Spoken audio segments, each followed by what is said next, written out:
안녕하세요.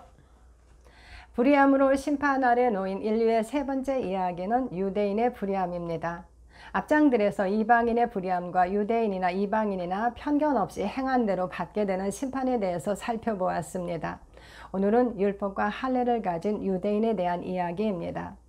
유대인의 실상과 진정한 유대인과 진정한 할례가 무엇인지에 대해서 말합니다. 오늘은 그 부분을 살펴보겠습니다. 1. 유대인이라 불리는 네가. 유대인에 대한 첫 번째 이야기는 그들의 실상입니다. 17절입니다. 유대인이라 불리는 네가 율법을 의지하며 하나님을 자랑하며. 바울은 이제 유대인에게 직접적으로 말합니다.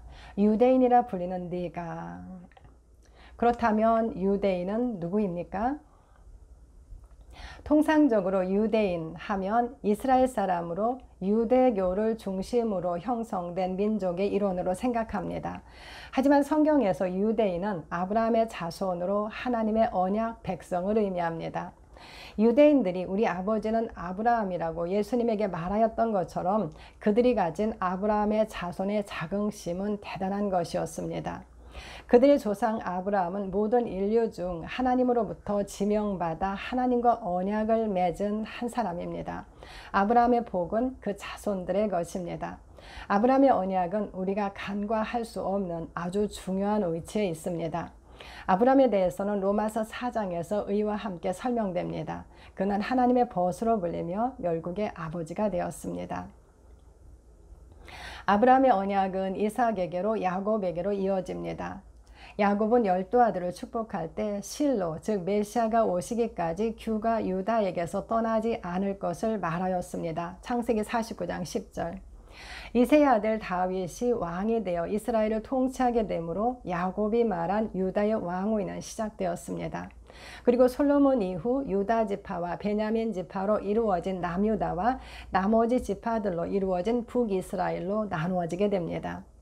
하지만 북이스라엘은 단을 쌓고 이방신들을 섬기는 등 하나님께 악을 행합니다. 결국 그들은 아수르에 멸망당하여 이방 땅으로 흩어지게 되었고 성경에서 그들에 대한 기록은 사라집니다. 사마리아를 비롯한 그들의 땅에는 다른 이방 사람들이 거주하여 그들의 신과 하나님을 겸하여 섬기게 되는데 예수님 당시에도 그들은 유대인이라 불리지 않았고 유대인으로부터 멸시의 대상이었습니다. 남유다도 하나님을 향한 불의로 멸망하여 포로로 끌려가 많은 민족들과 함께 바벨론에서 살게 되었습니다. 하지만 유다인들은 하나님을 섬기며 히브리어를 사용하는 등 긴 시간 민족성을 유지하였습니다. 하나님께서도 그들을 통하여 언약을 이어가셨습니다. 하나님의 은혜로 그들의 땅으로 귀환하여 성전과 예루살렘 성을 재건한 그들은 히브리인으로서의 자존심으로 주변 나라의 격변에 반응하였습니다. 예수님 당시 세계가 로마의 식민지로 로마의 문화를 받아들이고 로마의 신들을 섬겼습니다. 하지만 그들은 성전과 회당에서 모이며 하나님을 말하고 율법을 지키는 것에 몰두하였습니다. 하지만 그들의 율법은 전통과 장로의 유전으로 바꾼 사람의 법으로 사람에게 보이기 위한 것이었습니다. 예수님께서도 그들의 외식에 대해서 책망하셨습니다. 예수님은 서기관과 바리새인들이 11조는 드렸지만 율법에 더 중요한 것인 정의와 긍휼과 믿음은 버렸다고 말씀하셨습니다. 그들에게 하나님을 향한 사랑과 믿음은 없었습니다. 또한 사람에게 정의도 긍휼도 없었습니다. 그들은 언약과 할례와 율법에 나타난 하나님의 뜻을 발견하지 못하였습니다. 그러므로 그들이 고대하던 메시아이며 왕으로 오신 예수님을 로마의 손을 빌어 십자가에 못 박았습니다. 그리고 그 이름을 전하는 자들을 비방하고 박해하고 죽이면서 그것이 하나님을 섬기는 것이라고 생각했습니다. 바울도 어느 곳에서나 그들의 비방과 박해를 만나고 있었습니다. 바울은 말합니다. 유대인으로 불리는 네가 율법을 의지하고 하나님을 자랑하며. 유대인으로 불리는 그들은 율법을 의지하였습니다. 그들은 안식일과 절기를 지키면서 율법에 의지하여 살았습니다. 그들은 하나님을 자기들만의 하나님으로 자랑하였습니다. 그들은 예수님에게도 그들의 아버지는 하나님이라고 말하였습니다. 요한복음 8장 41절. 율법은 그들만의 것이었고 하나님은 오직 그들의 하나님이었습니다. 18절부터 20절입니다. 율법의 교훈을 받아 하나님의 뜻을 알고 지극히 선한 것을 분간하며 맹인의 길을 인도하는 자요 어둠에 있는 자의 빛이요 율법에 있는 지식과 진리의 모본을 가진 자로서 어리석은 자의 교사요 어린아이의 선생이라고 스스로 믿으니 그들은 자신들은 율법의 교훈을 받아 하나님의 뜻을 알고 지극히 선한 것을 분간하는 자들이라고 생각했습니다. 또한 율법에 있는 지식과 진리의 모본을 가진 자라고 생각했습니다. 그러므로 맹인의 길을 인도하는 자이며 어둠에 있는 자의 빛이고 어리석은 자의 교사이며 어린아이의 선생이라고 스스로 믿었습니다. 맹인, 어둠에 있는 자, 어리석은 자, 어린아이는 율법 없는 이방인에 대한 상징입니다. 유대인은 자신들이 하나님과 하나님의 법을 잘 알고 분간하기 때문에 그들의 교사라고 생각했습니다. 실제로 그들보다 하나님을 더 잘 알고 하나님의 법을 잘 아는 사람은 아무도 없었습니다. 하지만 바울은 그들에게 반문합니다. 21절, 22절입니다. 그러면 다른 사람을 가르치는 네가 내 자신은 가르치지 아니하느냐? 도둑질하지 말라 선포하는 네가 도둑질하느냐? 간음하지 말라 말하는 네가 간음하느냐? 우상을 가증히 여기는 네가 신전 물건을 도둑질하느냐? 그러면 다른 사람을 가르치는 네가 내 자신은 가르치지 아니하느냐? 가르치는 사람은 먼저 본을 보여야 합니다. 하지만 그들은 그러지를 못했습니다. 그들은 도둑질하지 말라, 간음하지 말라 선포하고 말하면서 도둑질하고 간음하였습니다. 또한 우상을 가증하게 여기면서도 신전 물건을 도둑질하였습니다. 도둑질과 간음은 율법인 십계명에서 명백하게 금하는 계명들입니다. 그뿐 아니라 일반적인 도덕 기준에서도 분명하게 죄로 규정하는 내용들입니다. 그들의 죄는 명백하여 부인할 수 없습니다. 그런데 하나님과 율법을 자랑하고 가르치면서 그런 일을 행합니다. 예수님께서도 서기관들과 바리새인들이 모세의 자리에 앉아서 말만 하고 행하지 않는다고 지적하셨습니다. 그들은 무거운 짐을 묶고 사람의 어깨에 지우고 자기는 그것을 한 손가락으로도 움직이지 않는다고 말씀하셨습니다. 그러므로 그들이 말하는 것은 무엇이든지 행하고 지키는데 그들의 행위는 본받지 말라고 예수님께서 말씀하셨습니다. 마태복음 23장 2에서 4절. 바울이 말하는 유대인의 실상은 하나님을 자랑하고 율법을 의지하여 하나님의 뜻을 아는 선생이라고 스스로 믿었지만 그들은 그 가르치는 율법을 스스로 범하고 있었다는 것입니다. 이 율법을 범한 결과, 그 결과는 두 가지로 나타납니다. 하나님과 그들에게 어떠한 결과를 주었는가입니다. 첫 번째는 하나님의 이름을 욕되게 하느냐입니다. 23절, 24절입니다. 율법을 자랑하는 네가 율법을 범함으로 하나님을 욕되게 하느냐? 기록된 바와 같이 하나님의 이름이 너희 때문에 이방인 중에서 모독을 받는도다. 율법을 말하면서 범하는 것은 그들에게도 부끄러운 일이지만 그들이 운운하는 하나님의 이름을 욕되게 하는 것입니다. 욕되게 하느냐의 헬라어는 아티마조입니다. 아티마조의 뜻은 불명예스럽게 대하다, 경멸하다, 명예를 손상시키다 등입니다. 그것은 하나님을 욕되게 하는 일이기도 하지만 하나님을 경멸하는 일이기도 합니다. 바울은 관할하는 그들이 떠들며 하나님의 이름을 종일토록 더럽힌다는 이사야 52장 5절의 말씀을 그들에게 적용합니다. 그들은 관할하는 자들이었습니다. 당시에 많은 신과 많은 종교들이 있었지만 유대교가 가장 강력한 세력이었습니다. 그런데 그들이 율법을 범함으로 하나님의 이름이 그들 때문에 모독을 받고 있습니다. 두 번째 결과는 내 할례는 무할례가 되느니라 입니다. 25절에서 27절입니다. 내가 율법을 행하면 할례가 유익하나 만일 율법을 범하면 내 할례는 무할례가 되느니라. 그런즉 무할례자가 율법의 규례를 지키면 그 무할례를 할례와 같이 여길 것이 아니냐. 또한 본래 무할례자가 율법을 온전히 지키면 율법 조문과 할례를 가지고 율법을 범하는 너를 정죄하지 아니하겠느냐. 유대인은 네가 율법을 행하면 할례가 유익하지만 만일 율법을 범하면 네 할례는 무할례가 되느니라 라고 말합니다. 앞절들에서 그들은 율법을 범하였다고 말하였습니다. 그렇다면 그들이 그렇게 자랑으로 여기는 그들의 할례는 무할례가 되는 것입니다. 바울은 26절과 27절에서 무할례자가 율법을 지킬 경우에 대해 두 가지를 말합니다. 첫 번째는 무할례자가 만약 율법의 규례를 지킨다면 그 무할례를 할례와 같이 여길 것이 아니냐라는 말씀입니다. 이 말씀은 앞절과 대조를 이룹니다. 할례를 가진 자가 율법을 범하면 무할례가 됩니다. 그리고 무할례자가 율법을 지키면 할례와 같이 여겨집니다. 즉 그들이 소중하게 생각하는 할례의 문제가 아니라 율법을 지키느냐 안 지키느냐의 문제라는 것입니다. 율법은 그 법을 행하면 사는 법입니다. 그러므로 무할례자라도 만약 율법의 규례를 지킨다면 그 무할례를 할례와 같이 여기게 될 것입니다. 그리고 이어서 본래 무할례자가 율법을 온전히 지키면 율법 조문과 할례를 가지고도 율법을 범하는 너를 정죄하지 아니하겠느냐라고 말합니다.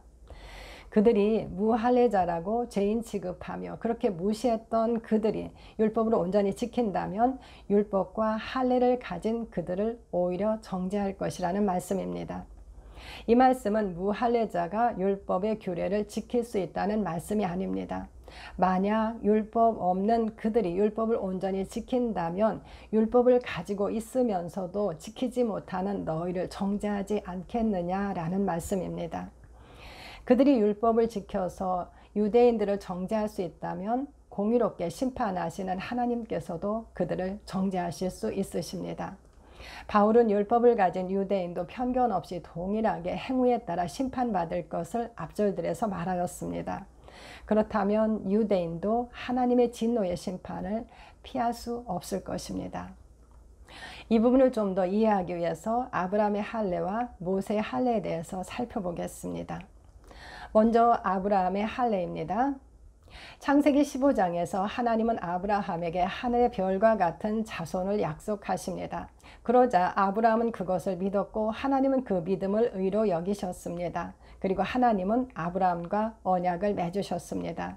그러나 아브라함은 자녀를 낳지 못하였습니다. 그는 하갈로부터 이스마엘을 낳아 그로 유업을 잇게 하려 하였습니다. 그런데 창세기 17장에서 하나님은 아브라함에게 언약의 표징으로 할례를 행할 것을 말씀합니다. 그의 자손 대대로 모든 남자는 집에서 난 자나 돈으로 이방 나라에서 사온 자나 태어난 지 8일 만에 할례를 행하라고 말씀합니다. 그리고 그것은 하나님의 언약이 그들의 살에 있어 영원한 언약이 될 것이라고 말씀합니다. 할례를 행한 자는 아브라함의 언약 안에 있는 자가 되지만 할례를 행하지 않는 자는 그 언약을 배반하는 자로 그 백성 중에서 끊어질 것이라고 말씀합니다. 아브라함과 그 후손 그리고 그들에게 속한 모든 자가 할례를 행함으로 그 언약 안에 있게 될 것이라는 말씀입니다.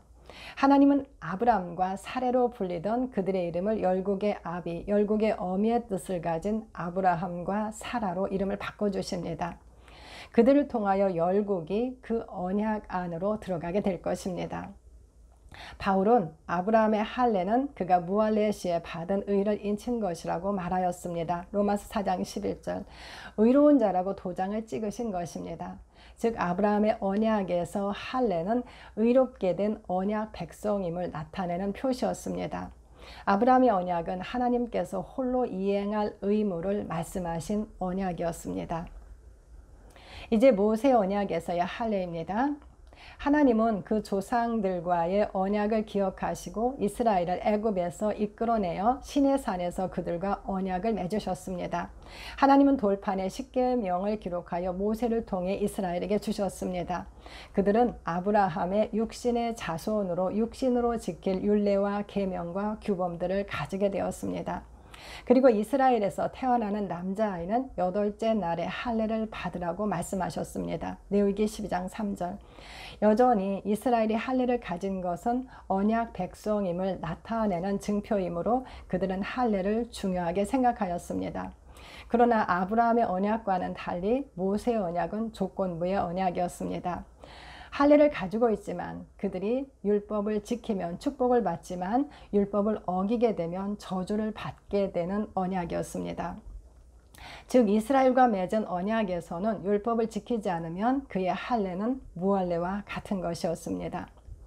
이스라엘은 끊임없이 하나님을 떠났습니다. 그리고 삶에서도 불의를 행함으로 율법을 어겼습니다. 그들의 구약의 역사는 하나님을 떠나고 불의를 행하여 저주 아래에서 고통하는 기록들이 반복되었습니다.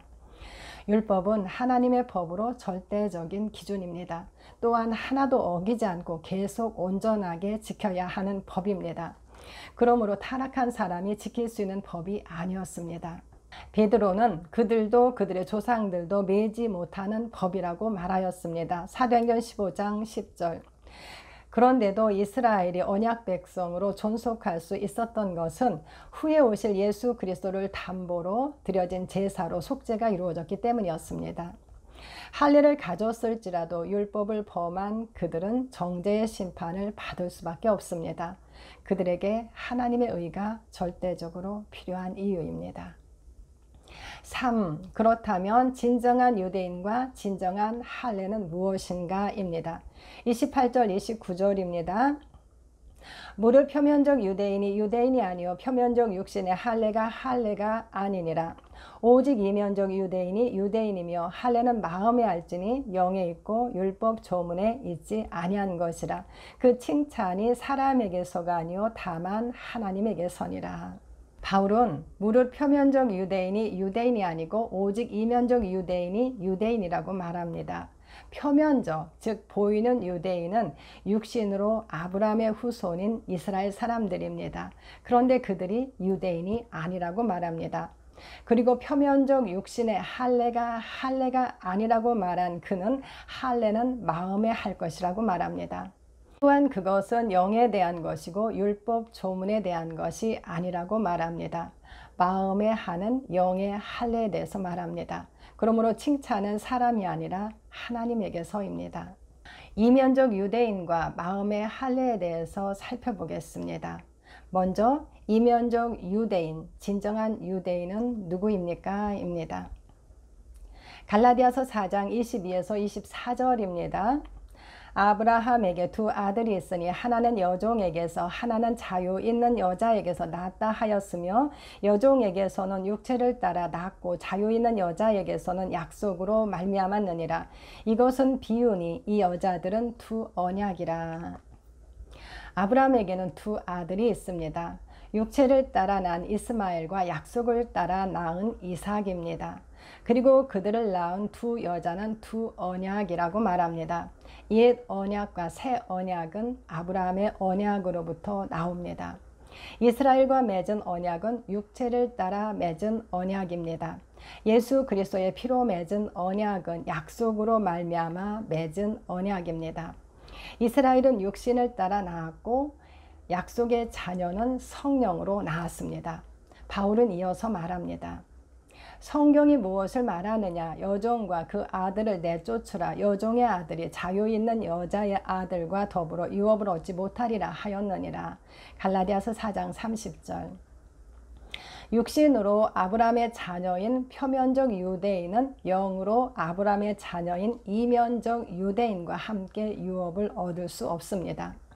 아브라함의 언약을 잇는 유대인은 아브라함의 육신의 자녀가 아니라 영의 자녀입니다. 첫째 것을 폐하심은 둘째 것을 세우려 하심입니다. 율법은 범법함으로 약속에 더하여진 것이라고 말씀합니다. 갈라디아 3장 19절. 아브라함의 언약은 처음부터 오직 하나의 씨인 예수 그리스도를 말씀하였습니다. 하나님은 그 씨와 언약을 맺으셨고 그 씨를 통하여 천하 만민이 복을 받을 것입니다. 그리스도의 것이면 아브라함의 자녀입니다. 갈라디아서 3장 29절.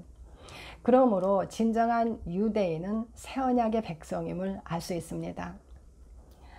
진정한 할례는 무엇입니까? 바울은 할례는 육신이 아니라 마음에 하는 할례인데 영에 대한 것이라고 말합니다.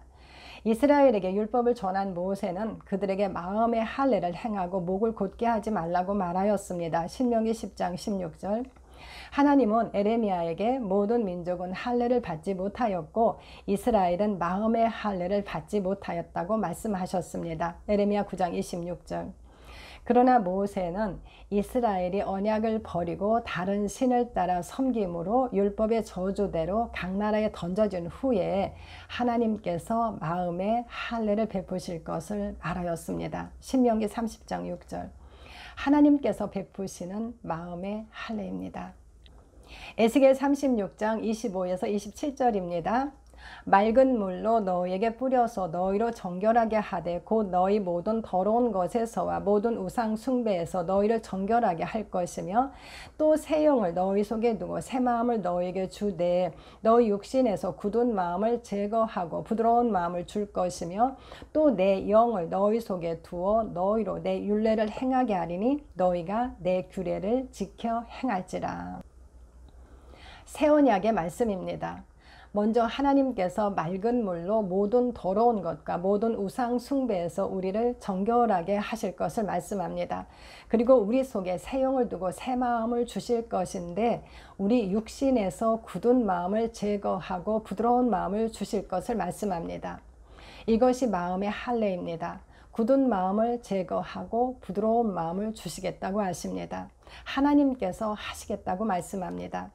우리에게 새 영을 주시고 또 하나님의 영을 우리 속에 두어 율례와 규례를 지켜 행하게 하시겠다고 말씀합니다. 바울은 로마서 6장에서 우리가 세례로 예수님과 연합되어 옛 생명이 죽었음을 말하였습니다. 그리고 8장에서는 영을 따라 살 것을 말합니다. 할례가 아브라함의 언약으로 들어가는 관문이었던 것처럼 세례는 그리스도의 언약으로 들어가는 관문입니다. 그러나 이는 단순히 물세례가 아니라 그리스도의 몸으로 들어가는 세례입니다. 우리는 그리스도와 함께 육체와 정욕을 십자가에 못 박았습니다. 예수님께서도 자기 목숨을 버리고 얻는 하나님의 생명에 대해서 말씀하셨습니다. 요한복음 12장 25절.